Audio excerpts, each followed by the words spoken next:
The Lampadati Viseris is this week's GTN line podium vehicle. Now this vehicle, if you do miss out, can be purchased for $875,000, but if you do claim it within this week, you need to place tab 3 for 3 days in a row.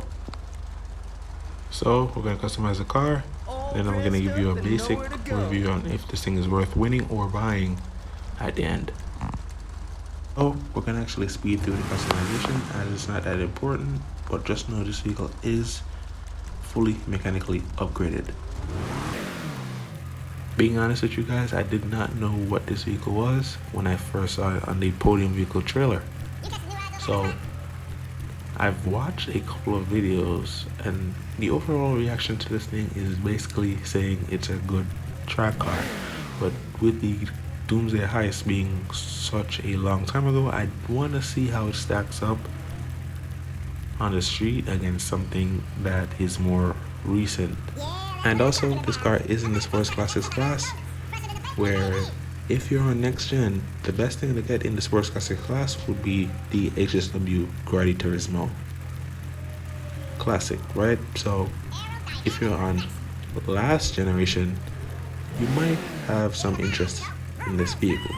So now I'll put them on the wheels and then we're gonna go outside. So let's see how it stacks up in perspective of a last gen console user.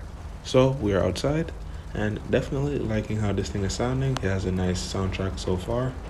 Love the pop-up headlights. The body is fairly decent. I do like how it looks. I have to say, it does look like a car that you would see in Cyberpunk 2077. But nonetheless, let's get into it. Now, the car does accelerate very good. The main issue comes up with the handling. Now, compared to the rest of the Sports Classics cars, some of them are on this straight railroad type feeling. This is somewhat different. It seems like every time you try to turn, the car tries to break traction. Now, when you're in a competitive setting, like a premium race or just a Sports Classics race in general, you wouldn't necessarily want your car to try to do this every time. So it's either oversteer or breaking traction. Not necessarily a good thing. So let's try to break traction here and see how far we get.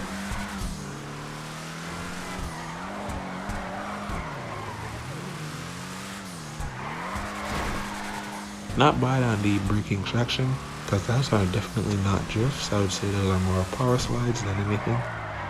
But the car definitely has a limitation due to the wing on the back. So definitely if I feel like I were to remove the wing on the back, I'd have more capabilities while trying to power slide.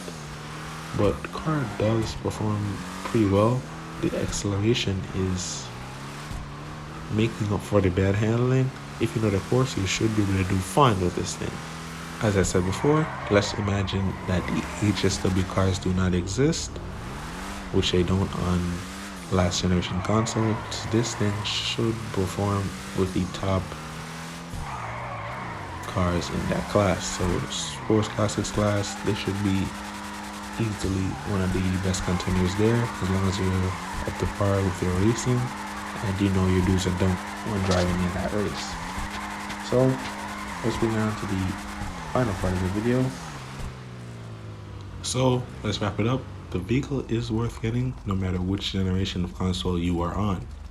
Now, if you're on newer generation consoles, the competition more fierce, while on last generation consoles, this car is perfectly balanced for the class that it's in. However, the interior and the exterior, the overall rating that I give the car is a 8.5 out of 10. I do like that I purchased this car, and I would definitely win the car if I didn't have the money to get it, like some people, or I just wanted it for free. So definitely worth getting. Engine model, interior, exterior, much effort put in by Rockstar for this car. Thank you guys so much for watching. That's pretty much it of the video.